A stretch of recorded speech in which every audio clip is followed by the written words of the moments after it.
Can you hear me all right?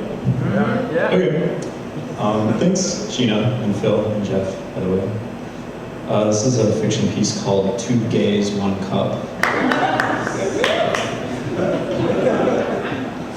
All right. He was beautiful. It's his smile I remember the most.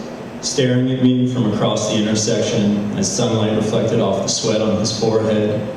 That soft-looking smile froze me in place with the promise of laughter and choice blowjobs. The smile was still there as a loose power line swung down from its utility pole, the crackling tail landing alongside his neck. There was a firecracker pop as my future boyfriend became a lit match, then toppled to the warm concrete in limp submission. The other pedestrians nearby jumped back, fearing the dancing power line that still fizzed with angry voltage against the sidewalk. I walked to the other side of the street for a closer look, no point in running, really, and saw my dream man twitching in a spastic heap. The skin was already peeling off his head in charred strips. He reminded me of an old dried balloon. A man in a mauve vest clutched at my forearm. "Oh my God, what happened? Do you know him?" he asked, swooning with mania and confusion and spitting the question all over my face. "No, we haven't met yet." I looked down one last time at my could-have-been man's smoldering mug, unable to find that enticing smile and the blistered glob of tissue that must have been his lips.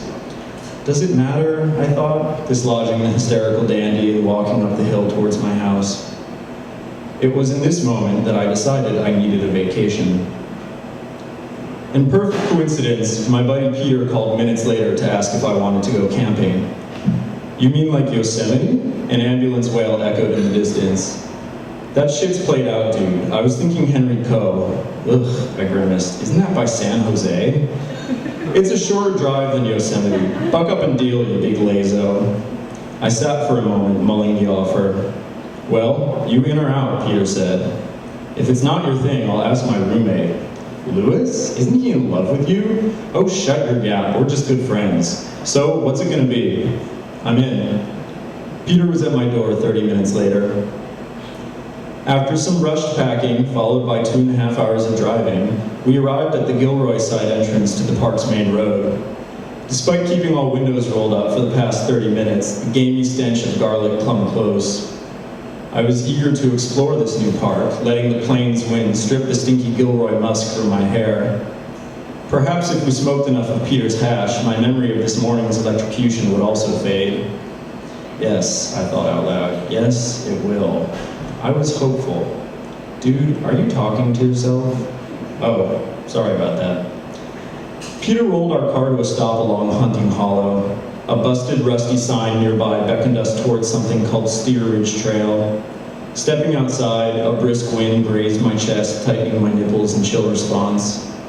Before us lay stretches of ashy, serpentine rock and dry, grassy hills dusted with trees. The smell of wheat and sulfur carried lightly through the air. Peter stepped out of the car, extending his limbs in a standing X.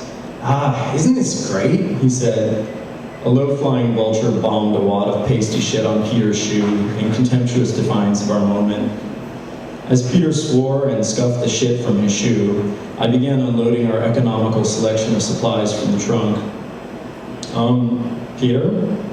Can't help but notice there's no tent." Still occupied with scrape cleaning his shoe, Peter looked up and laughed. "Tents are for pussies. We're doing this shit in sleeping bags, you and me." I eyed the departing vulture in the distance, thinking I had made a grave mistake. "Oh, come on," Peter said, walking over and patting my shoulder. "Don't be such a bummer.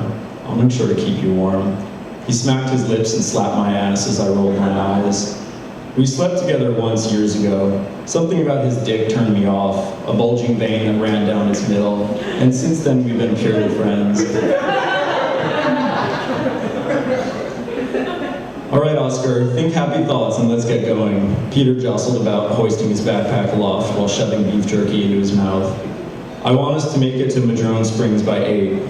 "You sure you know where we're going?" I asked, positioning the Camelback spigot into my mouth for a squirt of Dr. Brown's cream soda.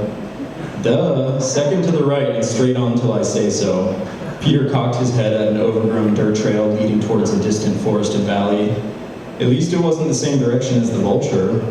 I pulled up my socks, sprayed on a layer of off, and headed down the trail behind my perky guide. 3 hours, 2 piss breaks, and 1 wild pig sighting later, we made it to the ruins of Madrone Springs. An abandoned stone cooler built into the nearby hillside signaled our arrival. Ah, man, exactly what I planned. Look at this place. Peter spread his arms in a semicircle, indicating our lush surroundings and the nearby trickling stream. Picture fucking perfect. I'm gonna get stoned. He set to digging through his backpack for the pipe as I surveyed our campsite.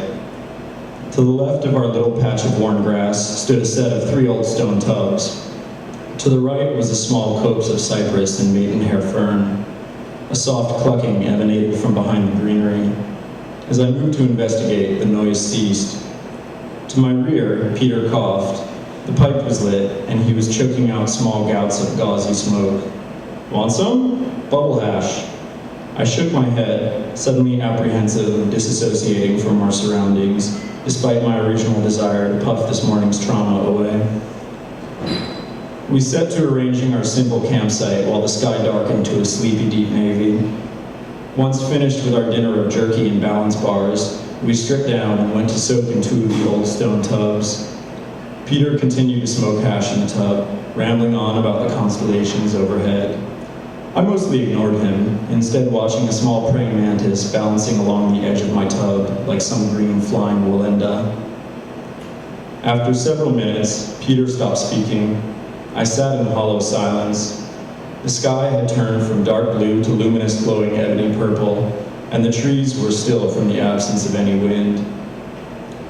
Then I heard it, the clucking from before, which transformed into an amplified gobbling. I stared towards the nearby thicket of cypress.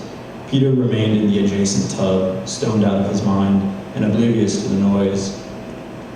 The undergrowth parted and 2 knobby, spurred legs emerged, carrying a glossy, feathered body. Several other forms followed in delicate gobbling procession. Eventually, a flock of some 12 turkeys stood in a semicircle a few feet from our tubs.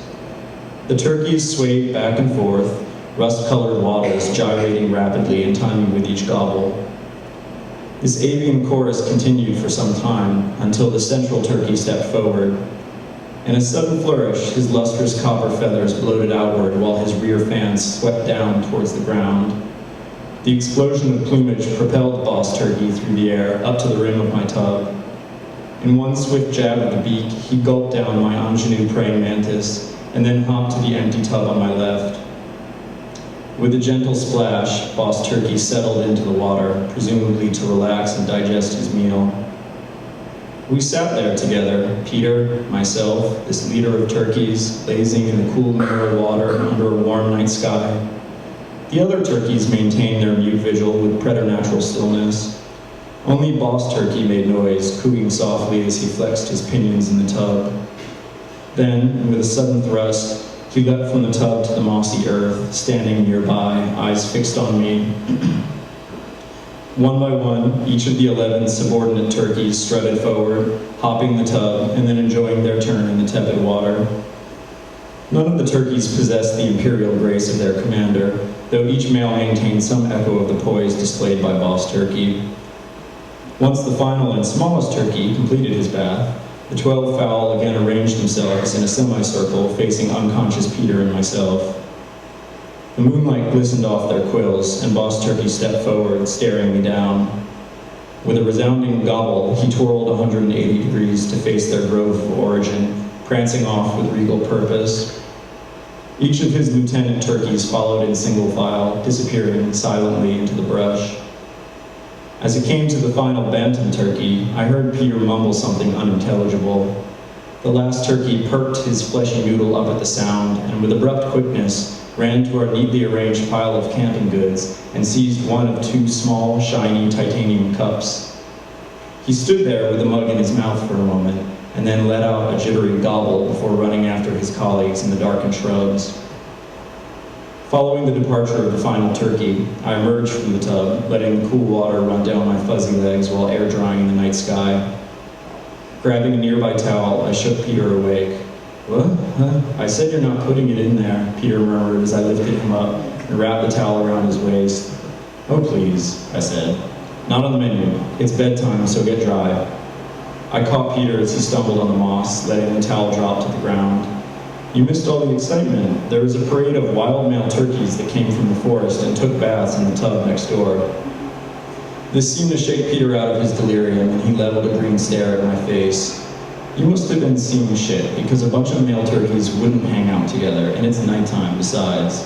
I started to interrupt him, but he cut me off, saying, "Trust me, I know turkeys." As we settled down for a midnight snack before bedtime, I remembered the missing cup, but didn't bother to point out this one piece of evidence to Peter.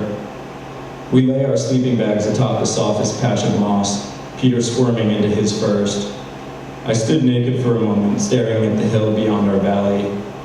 In the distance, a faint line of dots ambled up its crest, backlit by the moon. "Are you just gonna stand there showing off your dick, or are you gonna catch some Z's? Sun comes up early tomorrow, Oscar." I gazed after the departing fraternity of turkeys for another moment, let loose a soft gobble of my own, and settled down for sleep.